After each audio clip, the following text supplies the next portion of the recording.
Saudações, saudações para você, meu querido professor, minha querida professora. Você está no Encontros com a Brasil, diretamente da Bet Brasil 2026, que para quem não sabe é a maior feira de educação da América Latina. Então, é muita coisa mesmo e nós estamos aqui hoje conversando com diversas pessoas, trocando uma ideia para trazer mais informações de ponta sobre educação para você, professor, professora que está aí na sala de aula, quer entender um pouquinho mais do dia a dia, o que está acontecendo na educação. Estamos aqui para auxiliar vocês. Eu sou o Marcos Keller, professor, comunicador e podcaster, e estou com a minha amiga, minha querida Sônia Facchini. Tudo bem com você, Sônia? Tudo bem, Kelly. De novo nós aqui, conversando sobre educação. Essa é a ideia. E temos aqui convidados de alto garbo e elegância, que nós encontramos, convidamos e vamos trabalhar com eles. Junto comigo está o Jean Silva. Jean, pode se apresentar, por favor? Tudo bem, Keller, Sônia, a todos aqui que estão ouvindo o podcast, e dizer que meu nome é Jean Silva, sou do município Poconé, um município a 100 km da capital do Mato Grosso, a cidade de Pantaneira, e estamos lá há 4 meses à frente da Secretaria Municipal de Educação, com vários desafios que nós estamos enfrentando, mas como o poconeano disse, nós não corremos dos desafios. Nós enfrentamos desafios, estamos prontos para lutar e juntos fazer uma educação melhor de qualidade. Perfeito, perfeito. Muito bom ter você aqui, viu? Obrigado por topar esse papo. E também estamos com o Calil. Calil está aqui conosco hoje. Calil, se apresenta, por favor. Claro, claro, um prazerzão. Eu sou o Calil, sou especialista pedagógico da editora do Brasil, área pública. Então, é um prazer, Keller, também poder dividir essa bancada com os dois outros ilustres convidados. E hoje o nosso papo é um papo que ele é muito importante. Eu, como professor nas escolas, a gente tem alguma dificuldade, às vezes, do que fazer com um monte de dados que a gente recebe no dia a dia. O que eu faço com essas informações? Então a ideia aqui é conversar um pouquinho com os especialistas dessa mesa o que nós fazemos com os resultados das avaliações agora que chegou na escola. Tá aqui aquele número. Chegou um número. E aí?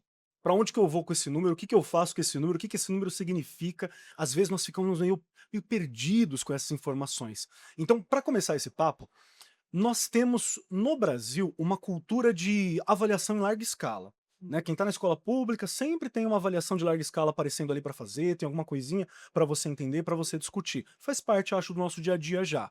E nós medimos, comparamos, acompanha a série histórica, nós temos um volume de dados que eu não tenho certeza se é o volume ideal, se já é o suficiente, se dá uma fotografia da realidade dos municípios, das escolas. Eu não tenho certeza sobre isso, gostaria de tentar descobrir aqui também. Mas aonde eu vejo que nós temos um desafio muito grande, estou falando como professor de escola pública aqui em São Paulo, é como que eu posso entender esses dados para conseguir produzir ou criar condição para que os professores, gestores entendam mais sobre esses dados, né? Então, a minha questão é um pouco sobre essa qualidade técnica dos instrumentos, como que eu uso, e principalmente a capacidade pedagógica da gente interpretar e agir. Porque muitas vezes o professor não tem exatamente uma formação para compreender aqueles dados ali. E para começar essa pergunta, eu quero puxar para você, Sônia. Faz sentido essa minha preocupação de que o professor às vezes não está entendendo? Você que trabalhou ali em todas as pontas também, como professora, entendendo, já teve à frente de municípios, como que a gente. Essa falta, ela Uhum. existe? Ah, sim, com certeza, né. Trabalhar com as avaliações de larga escala é uma coisa meio que recente na nossa educação brasileira. E diante dos resultados que são devolvidos para cada um de nós, seja o município, está aqui, né, o Jean que vai também com certeza, concordar comigo, transformar esse indicador, esse dado que chega em algo que vai refletir a aprendizagem do estudante, é uma questão complicada, porque o número chega, mas a gente precisa ter um trabalho efetivo dentro da nossa unidade escolar, junto com o gestor escolar, com a nossa equipe pedagógica, né, Jean, Sim. que ele passe a transformar este dado em algo, palpável para o professor, plausível para ele entender: "Poxa, em que ponto da aprendizagem o meu estudante não conseguiu entender qual foi a habilidade, qual é a competência que aquela questão, dentro desse indicador de DEB, que chegou como devolutiva para nós. E a gente tem aí um grande desafio que é até o processo da alfabetização, né, Jean? Fala um pouco também aqui, ó. Por favor. Sim, lá em Poconé nós trabalhamos da seguinte forma: ano passado, ainda quando a minha esposa era secretária municipal de educação, eles criaram o SAEP, que é o Sistema de Avaliação Próprio do município. Então o sistema ele compõe com 4 avaliações, sendo a de entrada, 2 processuais e uma de saída. E nós pegamos todos esses dados e, olhamos a dificuldade que aquele aluno está com aquela habilidade. e aí nós entramos com a intervenção. Uhum. Então, ano passado foi criado o SAEP, e com isso também o sistema, ele também premia também professores que desenvolveram um trabalho excelente no ano, juntamente com os indicadores daqueles alunos, e aí nós premiamos no final do ano. Uhum. Então, é um trabalho inicial, é um projeto piloto, que esse ano nós estamos aprimorando, além de professores, também escola e alunos vão receber também essa premiação, pegando o modelo do Avalia Mato Grosso, que é um sistema de avaliação do estado de Mato Grosso, que é referência também a nível nacional. Perfeito, perfeito. E para você, Calil, faz sentido essa falta, essa ausência da compreensão, muitas vezes, do professor, do gestor, para entender o que que eu faço com esses dados? Porque como a gente viu aqui, né, o Jean mesmo falou, às vezes nós temos os dados estaduais, dados municipais próprios, às vezes você tem um dado nacional, como o caso do IDEB. Então, o que que eu faço com esses números? A grande dificuldade para que haja uma efetividade na aplicação é o tratamento da informação. Boa. Então você tem ali os dados que foram mapeados, né, que foram cruzados pela teoria de resposta ao item, diagnostica, por exemplo, as fragilidades das habilidades que não foram consolidadas na idade correta e precisa fazer a intervenção pedagógica, ou seja, quais são os instrumentos que o professor precisa usar para que aquele aluno que foi diagnosticado com aquelas, digamos, diferenças processuais de aprendizagem possa avançar como os outros. Então, a grande dificuldade de todo o sistema de uma avaliação de larga escala, que, embora tenha sido praticamente uma universalização nos últimos anos, mas ainda não é uma realidade. Existem municípios que sequer aplicam, né? Eles fogem de um processo avaliativo, mesmo que seja obrigatório, e eles selecionam os melhores alunos para que tentem maquiar os resultados do IDEB e, assim, consequentemente, ganhar um pouco mais de indicadores e, consequente, recursos.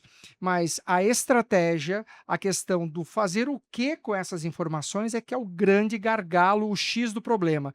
O professor precisa fazer uma intervenção pedagógica de acordo, mapeada, com aquele ponto que foi cirúrgico apontado pelas provas.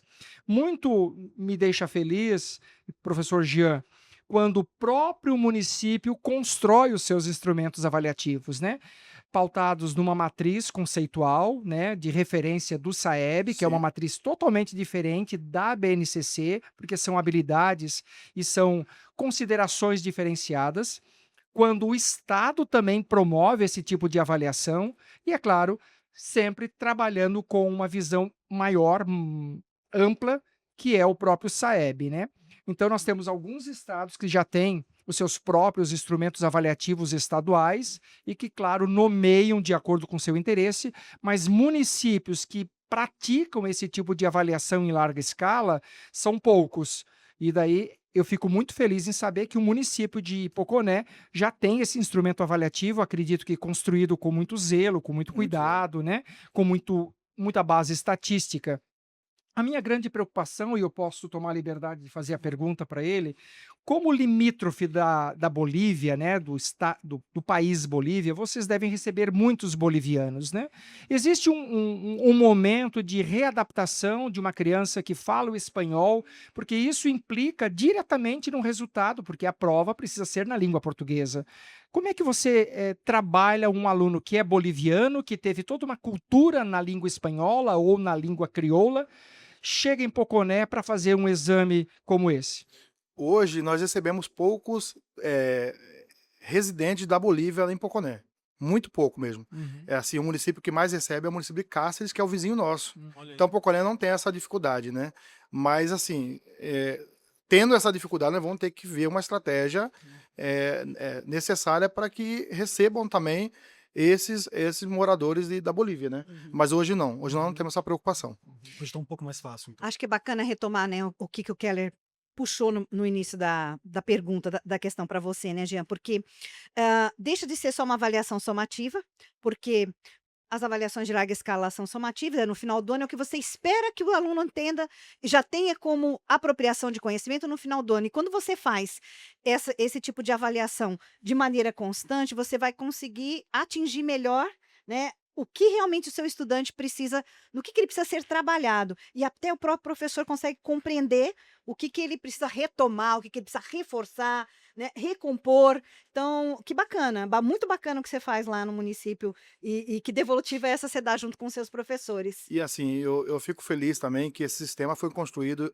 estatisticamente com o professor Bartolomeu. E hoje ele está aqui na BET. Ai, que legal. E ele é um professor da Universidade Federal de Mato Grosso.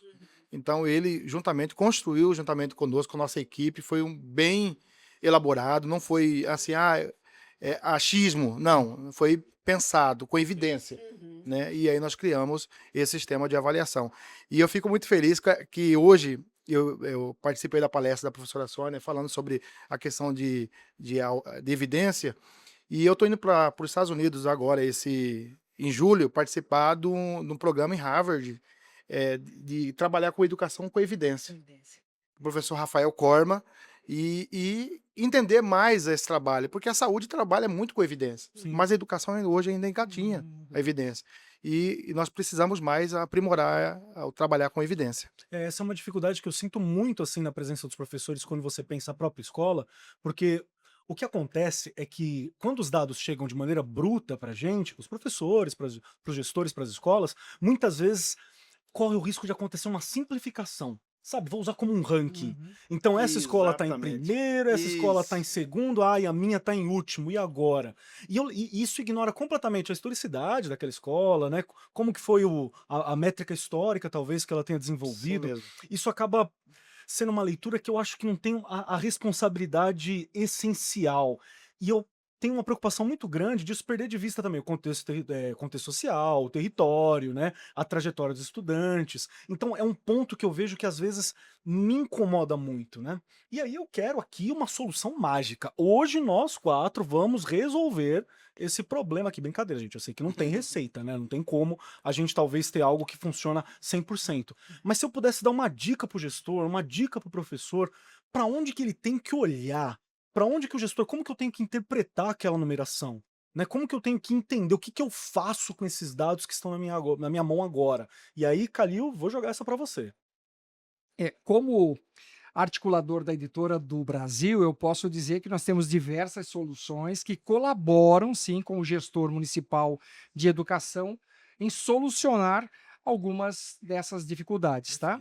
Por exemplo, nós temos materiais que fazem uma diagnóstica, uma avaliação diagnóstica pautada numa teoria de resposta ao item, identificando situações conceituais que não foram consolidadas para aquela faixa etária. Depois disso, se faz um tratamento da informação, se encontram as estratégias e existe sim uma preparação do professor. Então, em resposta à sua indagação, à tentativa de nós sairmos daqui com um resultado, o professor precisa ser o grande responsável por essa mobilização de saberes. Então, eu preciso constantemente me aproximar do professor, encontrar ali instrumentos que possam capacitá-lo. Formar o professor para desenvolver Formar isso, o pra professor. entender. Por exemplo, nós temos um sistema de ensino pautado em toda uma base conceitual da BNCC, que tem provas diagnósticas em nível de de teorias de resposta ao item, com um instrumento totalmente diferenciado do conteúdo que a Base Nacional Comum Curricular prega. Então, a gente trabalha simultaneamente, preparando esse aluno para um mundo dos negócios, um mundo que o cerca, mas também não esquecendo as habilidades e as competências que fazem dele um cidadão, né? Um cidadão de respeito, um cidadão crítico, responsável. Então, nós da Editora do Brasil temos diversas soluções pautadas para o letramento, para o afrodescendência, para a questão de respeito às diferenças. Nós temos materiais de ensino religioso que conversam de uma forma muito respeitosa e de forma interreligiosa a grande maioria dos credos confessados. Então, o que falta é romper essa cultura do que o meu é melhor, o meu é o correto, o meu é o certo. Então, é isso que nós precisamos propor, uma educação que seja renovadora, protagonista, e a figura do professor aqui tem um papel essencial. Quando falávamos há pouco, né, no auditório, sobre a questão do protagonismo, que a gente falou muito da criança, do estudante, e é claro, ele é o responsável por essa mudança de status quo, mas nós não podemos esquecer a figura do professor. O professor é o mobilizador desse aprendizado, dessa constante sede de conhecimento. Então, isso nós fazemos muito bem. Todos os nossos municípios que compram as nossas soluções recebem uma carga de formação presencial. Nós queremos deixar bem claro isso. A gente vai ao município de forma presencial 8 vezes ao ano. E alguém me questiona, mas num ano letivo tão congestionado, com Copa do Mundo, com eleição, a gente encontra espaços, ou final de tarde, ou início da noite, mas nós precisamos nos aproximar desse professor e segurar a mão dele, porque existe sim um legado lamentável deixado pela pandemia, que se faz muito curso à distância. Eu tive o desprazer há 2 dias de participar de uma formação onde as 20 pessoas que estavam na sala, 2 abriram as câmeras, 2. Os demais todos de câmeras fechadas. Quando eu disse tchau, até a próxima, porque é uma jornada de formação, 2 pessoas continuavam com as câmeras desligadas. Eu precisei derrubá-los. É claro, eles não estavam na sala. Eles ligaram Deixar ligado. e saíram, né? E isso é um exemplo dado por mim. Então, a Editora do Brasil resgata assim, a formação presencial e em serviço. A gente Perfeito. vai com uma intencionalidade sempre de provocar o professor, de mostrar a ele o seu real perfil. Perfeito, perfeito. Acho E- que foi uma. E uma pergunta eu queria Por favor. fazer uma dificuldade muito grande que nós temos lá no município é a questão, não só a questão do professor, do aluno, mas também da família. O engajamento da família dentro do processo de aprendizagem daquele aluno. Sim, é uma dificuldade presente. Entendeu? Né? Que nós sentimos muito, que pesa muito no aprendizado. E além disso, nós temos uma rede, e aí eu quero pedir ajuda, uma rede um pouco doente. Nossa rede, os professores estão doentes. E hoje nós temos aproximadamente quase 100 professores readaptados.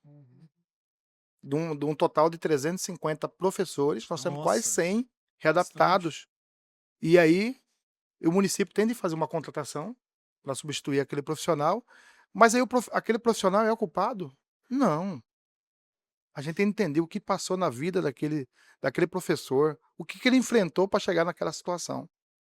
Então, tem de ser feito um trabalho, né, e aí de apoio e de ver como que nós podemos ajudar e todo mundo se ajudar. E eu acho que quando você levanta esse questionamento, até com um pedido de socorro, que eu acho que todo mundo que está ouvindo a gente aqui deve certeza. partilhar dessa necessidade, né? Uhum. O adoecimento do professor é uma realidade que a gente está vivendo hoje.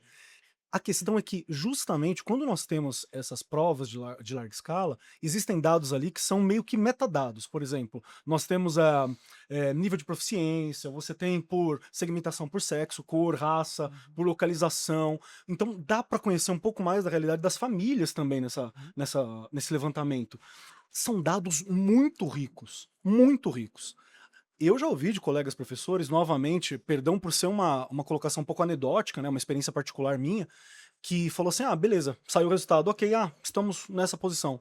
E não reflete em absolutamente nada na prática pedagógica, né? Na minha prática pedagógica, aquilo não teve um trabalho. E isso é uma questão. E aí eu vou puxar para você, Sônia, minha querida, que também tem uma vasta experiência aqui. Nessa mesa, o peixe pequeno que não tem tanta experiência de vida sou eu, estou aqui aprendendo muito, agradeço muito, que é justamente como que eu posso utilizar esses dados para além, muitas vezes, da sala de aula. A gente precisa usar na sala de aula, inclusive, contatem Calil pode ajudar vocês aí que está com dificuldade de transformar isso aí em dados, por favor, e em dados efetivos, né? E como que eu posso fazer para entender um pouco mais, às vezes, até para cruzar informações, né? Nós conversamos isso há pouco tempo, que tem muitos dados para além da educação que podem enriquecer o processo da educação, para entender a família, para entender o município, para entender a comunidade escolar. Tem escola que está na comunidade escolar e parece que não pertence, fica quase como um elefante branco naquele lugar. Eu não Exatamente. partilho aquela experiência local. E os dados, principalmente Saeb, né, os dados locais, né, como foi levantado aqui muito bem pelo Jean, que está gerando isso, vai dar uma foto do município, dos bairros, dos locais, que é muito interessante. Sônia, o que eu faço? Como que eu posso compreender mais? É possível compreender mais? Pois é, Keller. Vem muito a questão da gestão, né? Gestão escolar hoje, de poder verificar o que tem nesses questionários, porque o Uhum. contexto ele vem pelos questionários que a gente aplica quando dá avaliação desses nossos estudantes. Então, ela justamente mostra que contexto, que famílias estão, que nós atendemos naquela comunidade. E a partir de olharmos para esses dados, pensarmos em estratégias. Hoje a escola não pode mais ficar de portões fechados, ela precisa estar com os portões abertos. Sim. Ela precisa trazer essa família para dentro da escola. E ali a gente precisa trabalhar muitas coisas. São muitas questões que esses dados de contexto trazem para a gente informações muito preciosas. Porque a partir dali você vai ver que comunidade é essa que você atende, quais são as principais fragilidades e também as potencialidades. A gente não pode esquecer. Tem tanta gente, tanta família bacana, de pais que basta você chamar, ele vai vir para a tua escola para te ajudar com muitas questões. Pode vir conversar com a sua equipe de professores, com os demais pais, com as crianças, de experiências que eles realizam no seu dia a dia, na sua vida, né? E isso fomenta outras questões na escola. Isso traz uma abertura para que este contexto familiar, que reflete naquela criança que a gente atende no dia a dia, possa ser pensada de maneira que a gente possa atingir a melhor qualidade da educação que a gente quer. E às vezes falta o convite. Falta o chamado mesmo, né? Tá um pouco enfraquecido na escola, a família da escola, mesmo que a gente tenha o dia da família na escola, tá enfraquecido, o pessoal quer trabalhar na PP, nas associações de pais e professores, ninguém Uhum. mais quer pela responsabilidade, para o Uhum. conselho escolar. Gente, Às vezes essa é uma luta, é né? uma luta, mas essa é a nossa comunidade que a gente atende. E a gente precisa ter esse diálogo entre eles. Todo mundo sendo pertencentes a esta comunidade, pertencentes a essa escola, olha, por experiência própria, a coisa muda. E eu acho que é isso que a Sim, gente quer. a coisa acontece. Não é isso, Jean? Não é isso, Verdade. Calil? O que vocês pensam Concordo. comigo? Até, só reforçando, as nossas coleções, elas têm o manual da família. Ai, Olha, que Olha legal. só. Tem um manual escrito por faixa etária da educação infantil, 3, 4, 5, berçário 1 e 2, e anos iniciais, do primeiro ao quinto, com temáticas que serão desenvolvidas em reuniões com professores, conduzidas pelos próprios pais. Aham. Então, eu faço o modelo inverso, Inverso. né? Bacana E isso. isso tem sido muito, muito relevante nas melhorias da condução dessa aproximação dos pais, né? Porque o pai, quando vinha por uma convocação da direção para a escola, ele sabia que era para resolver algum problema do filho, que ele receberia uma bronca, e muitas vezes ele ia a primeira, não vinha a segunda e deixava de lá a terceira vez. Agora, trazendo o pai para uma discussão coletiva, com narrativas vividas, experiências vividas, o nosso material é muito próximo à realidade, então ele se sente partícipe, ele faz com que a escola tenha vida. E até o pai aprende que o modelo de escola que ele estudou há 20 anos atrás é diferente. Mudou. Não é o mesmo modelo. Totalmente diferente, né? Que uma criança, por exemplo, sendo pai de 2 ou 3 filhos, as crianças aprendem em tempos diferentes, com gostos diferentes, com apropriações diferenciadas. Que a língua portuguesa e a matemática, que durante tanto tempo foram as alicerçantes das disciplinas, dos componentes curriculares, hoje merecem respeito, sim, continuarão merecendo respeito, mas também tem respeito à arte, tem respeito à ciência, à história, à geografia. Eu não posso mais conceber uma criança que seja extremamente eficaz e eficiente num Uma texto área única. letrado e que veja uma obra de Tarsila do Amaral e não interprete a obra de Tarsila do Amaral. Então, isso se faz num sistema de ensino estruturado, onde todos os componentes têm a mesma validade.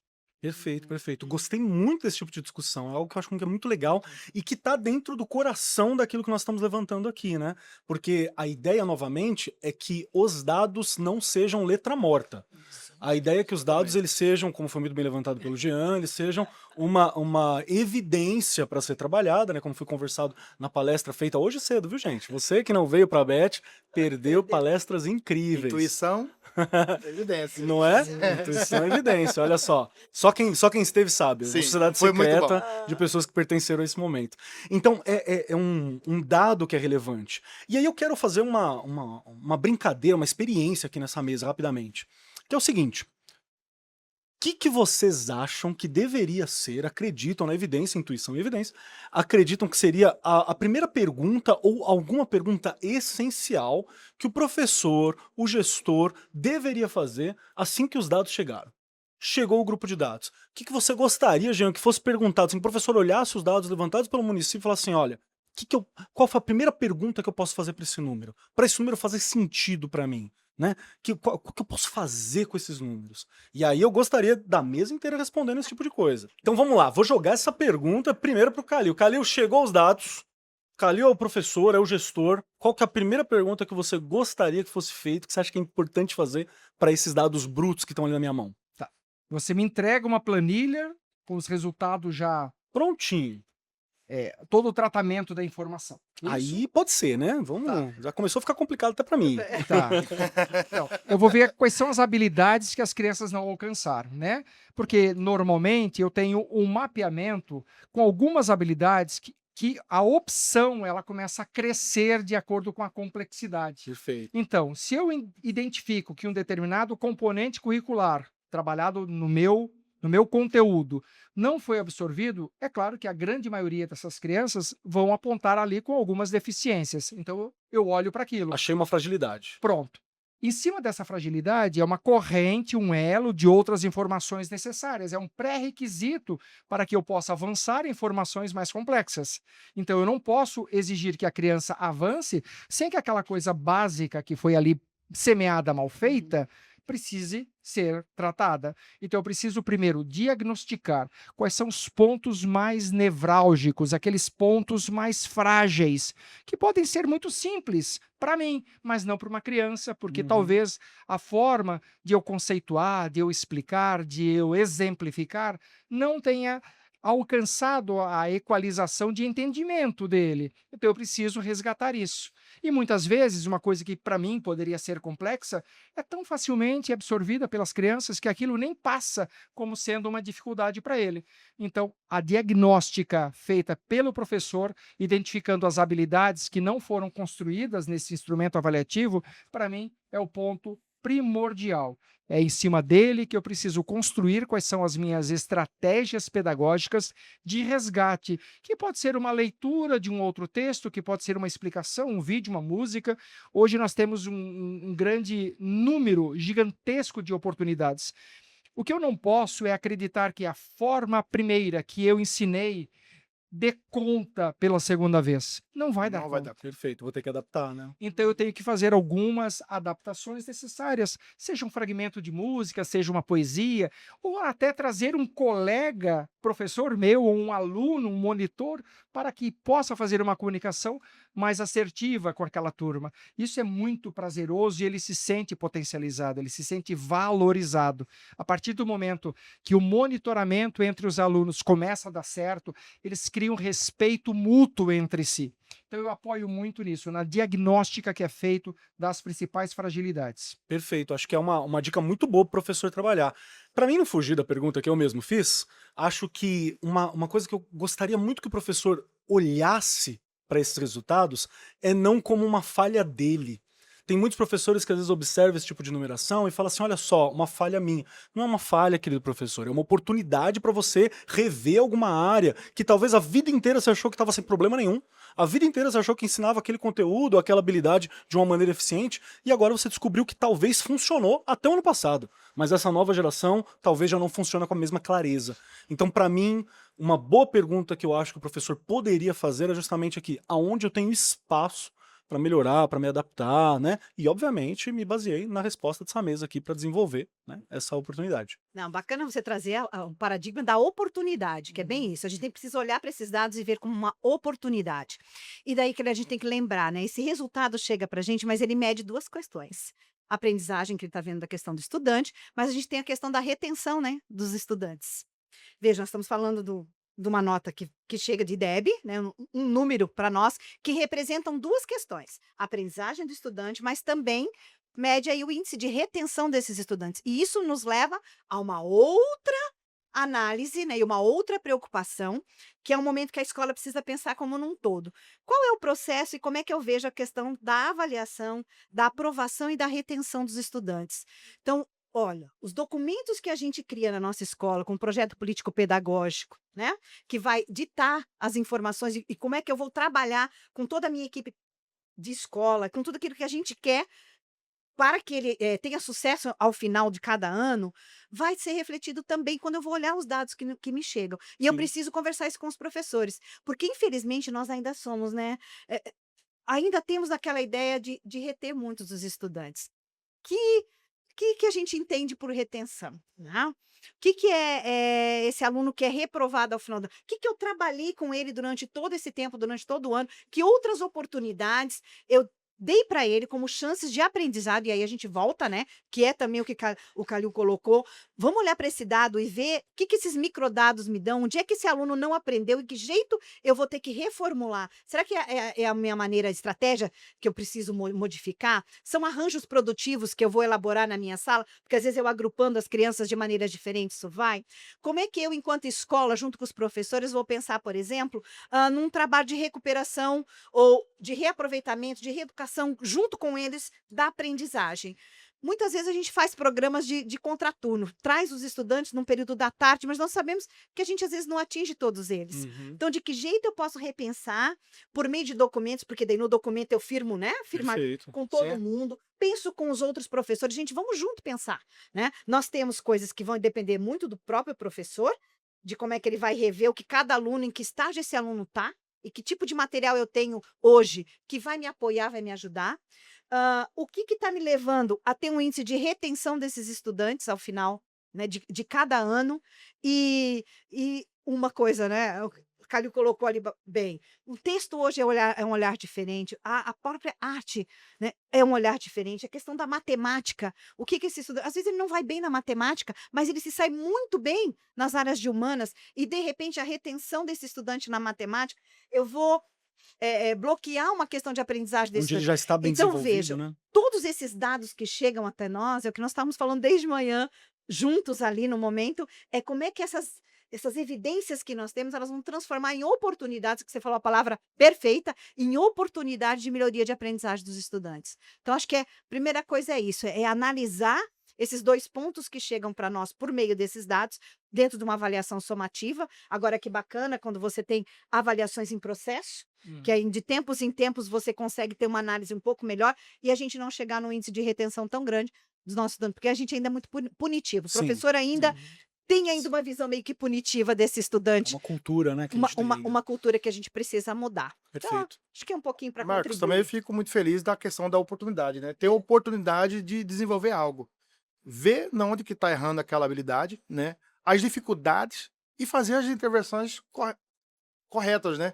E aí, dentro dessas intervenções, é o momento de oportunidade para aquele professor mostrar que aquele momento não deu certo, né? Mas é esse momento agora que ele, dentro dessas intervenções, vai fazer corretamente o aprendizado daquela criança. Uhum. Então, eu acho que é a palavra correta que você disse aqui, com excelência, é a oportunidade. É a ideia da melhoria contínua, né? Você Contínua, sempre tem essa exatamente. possibilidade de uma melhoria para desenvolver. Uhum. Perfeito, Eu só perfeito. queria resgatar, Keller, que Claro. alguma coisa me incomodou quando você fala que onde eu errei, né? O professor se Ah, autopunir. nós temos Ele muito pune. isso, Eu viu? queria muito acreditar nesse romancismo, mas na verdade a punição sempre é o aluno.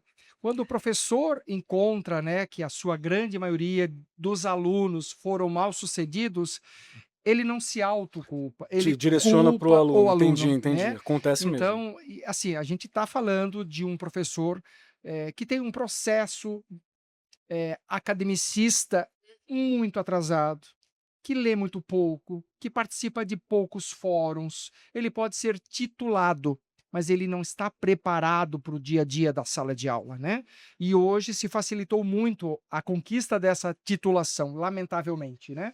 Eu fiz um curso de 4 anos presenciais, provavelmente você, e outros 2 e outros 2, mas nós estamos disputando espaços com professores que nunca foram para uma sala de aula, para uma Uhum. universidade, que fizeram um curso à distância, lamentavelmente, no mesmo modelo do curso que eu dei na semana passada. Algo se perde, né? Algo se perde muito importante, né? Então, eu queria muito acreditar que o professor ainda tem essa visão romanceada, mas nós temos uma população muito precarizada de professores, sabe? São titulados, mas não estão preparados para o embate. Falta muita cultura, falta muito estudo, falta muita leitura. Perfeito. Eu gosto muito dessa fala porque fica para mim aquela ideia de que o que nós precisamos desenvolver e trabalhar é justamente essa formação desse professor, né? Com isso, bons materiais, boas ferramentas para trabalho e uma compreensão mais profunda desses dados, inclusive, até Uhum. porque neles também vai apontar se a fragilidade dos professores está tão presente assim. Hum. Em que área que talvez o município possa, né, trabalhar um pouco mais, possa desenvolver um pouco mais a capacitação desses professores. Perfeito. Saio daqui com um papo maravilhoso. Muito obrigado pela presença de todos vocês aqui me ajudando, viu? Agradeço muito, Sônia. Muito obrigado, viu? Suas palavras para os nossos ouvintes aqui. Não, agradeço sempre, né, a gente está sempre conversando sobre coisas que permeiam a escola. Então o que a gente está aqui é um bom bate-papo, entendendo o que a gente vivencia todo dia e podendo aí abrir uma discussão e que isso dê continuidade nas discussões da escola, porque só vai fazer diferença se lá aquilo que a gente está conversando aqui reverbere, né, continue Perfeito. esse diálogo com vocês na escola. Obrigada. Costumo agradecer. Foi um bate-papo muito importante e dizer que eu ganhei hoje. Foi um presente maravilhoso. Meu aniversário hoje, eu saio daqui agradecido Parabéns, Jean! de receber esse presente, essa discussão maravilhosa em prol da educação, né? Que nós precisamos ajudar muito, né? Trabalhar muito com evidência, isso é o caminho, né? É o caminho. Uhum, E nós temos que trabalhar muito. E eu estou num município que é muito forte. Você falou sobre a questão do racismo, né? uhum. E lá nós temos o maior número de quilombolas do estado do Mato Grosso, Uau, Olha só. lá no nosso município. Uhum. Então nós temos uma que valor. deficiência muito grande e nós precisamos ajudar esse pessoal. E eu ajudo muito, trabalho muito. Inclusive agora estou fazendo dentro da matriz a quilombola, a matriz quilombola municipal, Uhum. que já temos dentro do Que estado, legal. mas nós vamos colocar agora dentro do Do município. município. Perfeito. E para ajudar que nós possamos fazer a educação de qualidade sempre. Tá bom? E é uma exigência documental, né? Uhum. Discutir Isso. o estudo das relações étnico-raciais é uma exigência Que às documental. vezes também falta um pouquinho a nossa atenção para essa questão, né? Uhum. Quando Perfeito. eu assumi a primeira missão que eu tive, chamei Parabéns. a equipe lá, a coordenação étnico-racial, já para nós Uhum. trabalhar isso aí. Muito bom, Parabéns. Jean. Muito Currículo obrigado. integrado. Muito obrigado. Aproveito também para agradecer o momento, estou à disposição, tá? E contem comigo.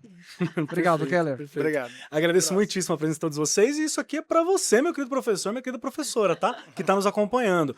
Divulga, coloca lá no WhatsApp, manda pros amigos, tem uma formação aqui que pode iniciar uma discussão muito importante dentro da sua escola. Aproveite. No mais, eu sou o Marcos Keller, até a próxima.